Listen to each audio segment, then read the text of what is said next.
Perkenalkan, nama saya Yoga Abela Risa Pratama, kelas D10. Saya akan menjelaskan bagian dimensi pengurangan prasangka, Verdigius reduction. Nah, saya akan menjelaskannya sebagai berikut. Guru melakukan banyak usaha untuk membantu siswa dalam mengembangkan perilaku positif tentang perbedaan kelompok. Sebagai contoh, ketika anak-anak masuk sekolah dengan perilaku negatif dan memiliki kesalahpahaman terhadap ras atau etnik yang berbeda dan kelompok ras atau etnik yang berbeda lainnya. Rotherham 1987. Pendidikan dapat membantu siswa mengembangkan perilaku intergrup yang lebih positif, menyediakan kondisi mapan dan pasti. Dua kondisi yang dimaksud adalah bahan pembelajaran memiliki cita yang positif tentang perbedaan kelompok. Nah, penelitian menunjukkan bahwa pelajar yang datang ke sekolah dengan perilaku stereotip cenderung berperilaku negatif dan banyak melakukan kesalahpahaman terhadap kelompok etnis dan ras dari luar kelompoknya. Penelitian juga menunjukkan bahwa penggunaan textbook multikultural atau bahan pengajaran lainnya dan strategi pembelajaran yang kooperatif dapat membantu para pelajar untuk mengembangkan perilaku dan persepsi terhadap ras yang lebih positif. Jenis strategi dan bahan dapat menghasilkan pilihan para pelajar untuk lebih bersahabat dengan ras luar, etnik, dan kelompok budaya lainnya. Bagian kedua, dimensi pendidikan yang sama dan adil, equitable pedagogy. Nah, dimensi ini memperhatikan cara-cara dalam mengubah fasilitas pembelajaran sehingga mempermudah pencapaian hasil belajar pada sejumlah siswa dari berbagai kelompok. Strategi dan aktivitas bawah yang dapat digunakan sebagai upaya melakukan pendidikan secara adil antara dengan bentuk kerjasama cooperative learning. Nah, di sini dijelaskan bahwa pendidikan itu tidak memandang ras atau suku. Pendidikan itu harus sama ratakan, mau dia etnis apa atau etnis apa. Jadi pendidikan itu harus adil dan setara dan tidak pandang-pandang.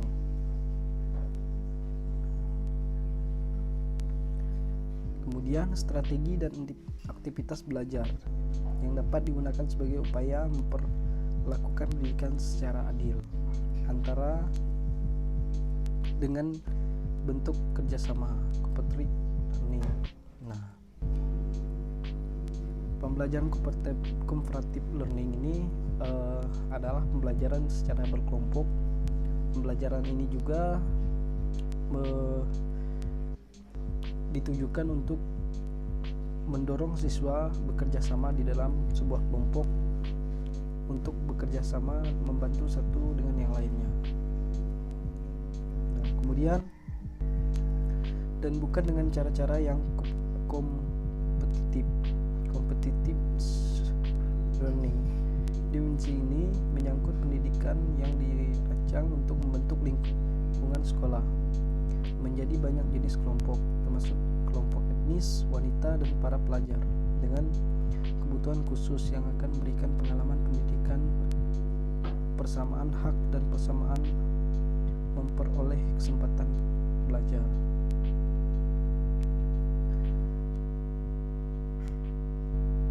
Nah, yang terakhir, dimensi pemberdayaan budaya sekolah dan struktur sosial, empowering school culture and social structure. Dimensi ini penting dalam memperdayakan budaya siswa yang dibawa ke sekolah yang berasal dari kelompok yang berbeda. Nah, di sini dijelaskan bahwa dimensi yang penting untuk memberdayakan budaya yang untuk sekolah berasal dari kelompok yang berbeda. Nah, setiap kelompok atau setiap ras itu memiliki budaya yang berbeda-beda antara satu dengan yang lainnya. Misalnya kebiasaan, contohnya adalah kebiasaan kebiasaan dalam misalnya budaya seseorang. Nah, dalam budaya seseorang itu ada kebiasaan-kebiasaannya tersendiri. Nah, itu bakalan dibawa di dalam karakteristik seorang anak. Dalam karakteristik seorang anak, dia juga dapat menjadi sebuah perilaku yang ditunjukkannya dalam sehari-hari di rumah maupun di sekolah. Nah, misalnya berperhiasan atau memakai pakaian tertentu, dan juga perilaku seorang anak. Misalnya dalam kebudayaan, contohnya dalam kebudayaan Dayak, nah, anak-anak dituntut untuk beradat dan anak-anak dituntut untuk bersopan santun. Begitu juga dengan kebudayaan lain. Mungkin itu juga menjadi kebiasaan seorang anak yang dibawanya dari sekolah maupun dibawanya juga di rumah.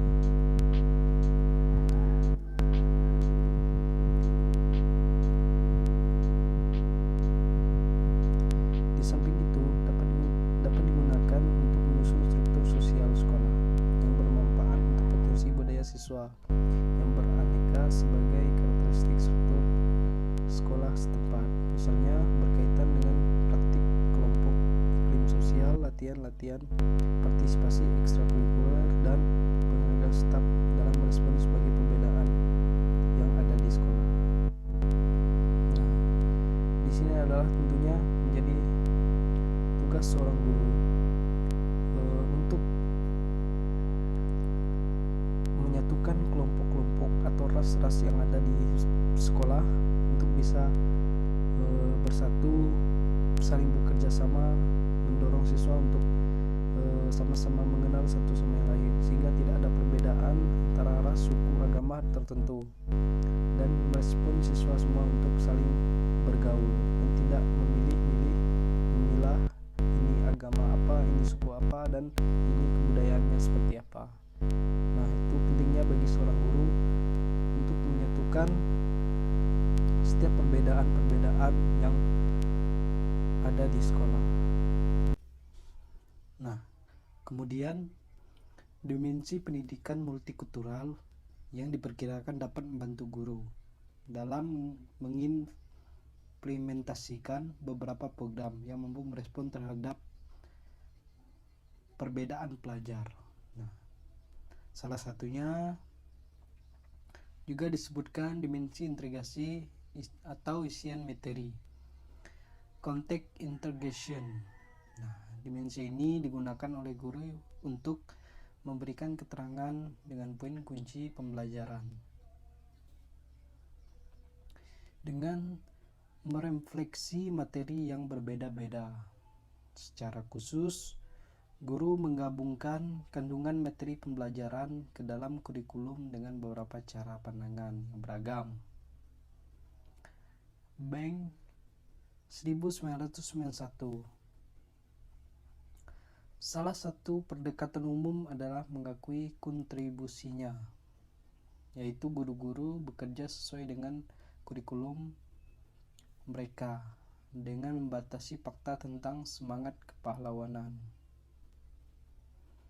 dari berbagai kelompok. Di samping itu, rancangan pembelajaran dan unit pembelajaran diubah dengan beberapa pendekatan.